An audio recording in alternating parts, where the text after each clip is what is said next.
Hello students, welcome all of you in second class of dermatology. Today topic is allergic contact dermatitis. Allergic contact dermatitis. It is an eczematous inflammation that results from sensitization to chemical agent. It is an immunological response mediated by T lymphocyte. Allergic contact dermatitis is a systemic disease defined by hapten-specific T cell mediated inflammation. Pathogenesis. Allergic contact dermatitis is a classic delayed cell mediated hypersensitivity reaction. Exposure to a strong sensitizer results in sensitization in a week or so. When exposure to a weak allergen may take months to year for sensitization. Sensitized T cell circulates in blood and home to the skin whenever the specific allergen is presented. Thus, all skin is hypersensitive to contact allergen. Allergens.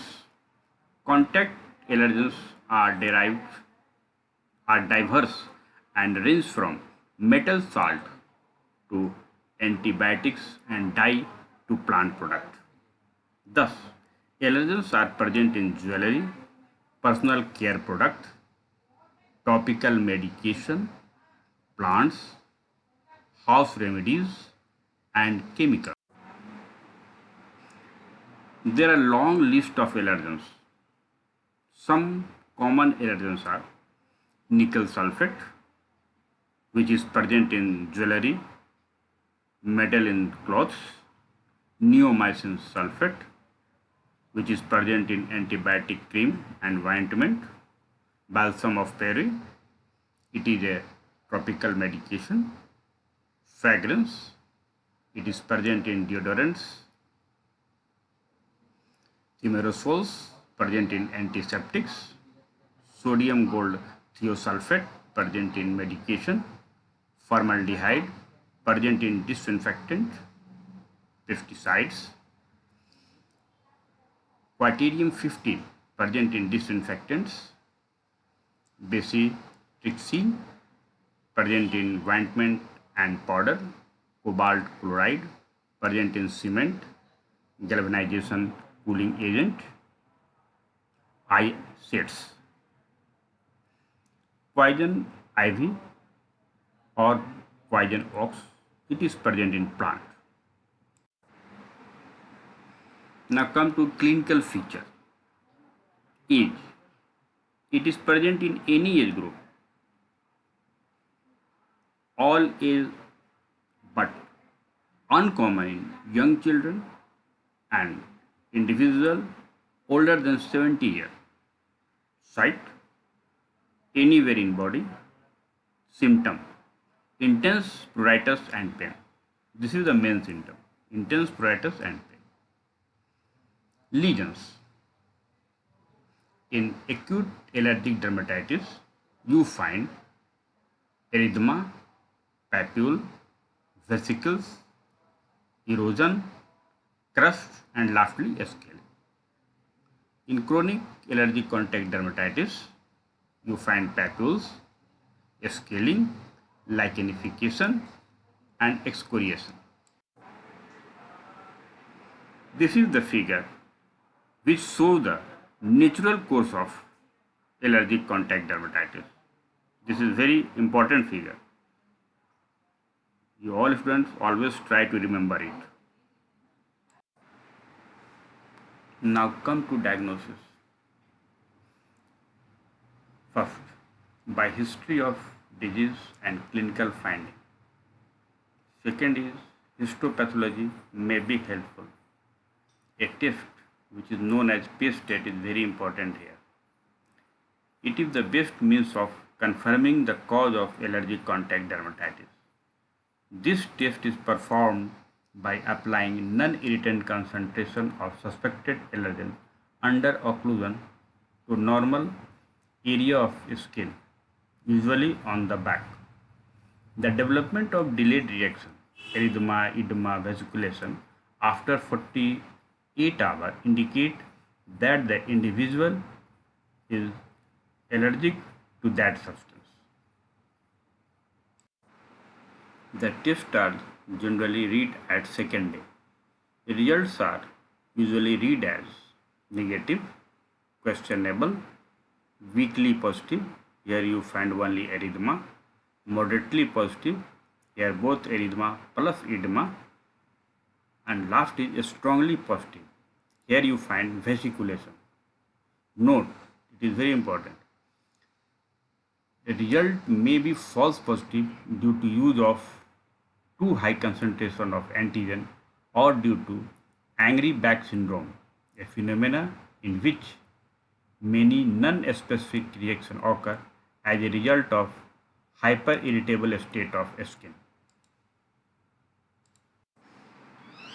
Now come to the management of allergic contact dermatitis.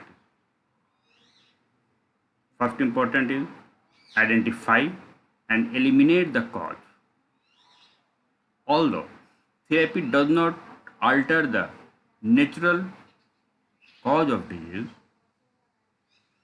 its sign and symptom can be significantly relieved.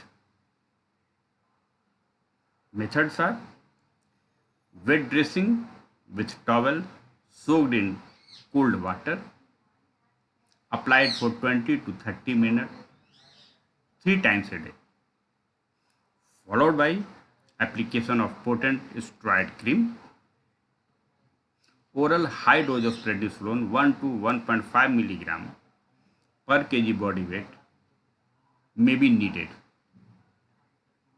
The steroid suppressed the inflammation, but it had not altered the basic process of inflammation. This is very important. The steroid suppresses the inflammation, but it does not alter the basic process of inflammation.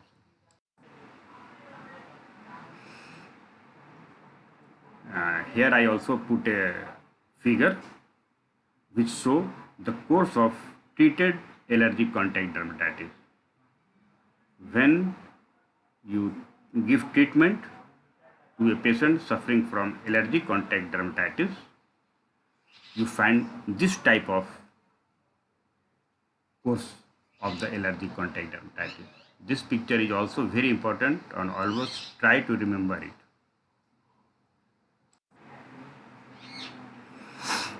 At the last, I present a case of allergic contact dermatitis. A typical case of poison ivy dermatitis might be as follows. A patient whose name is Mr. Smith played golf on Saturday morning. He searched for several balls in the wood during the game. On Monday morning, he noticed some slightly pruritic papules on his forearm.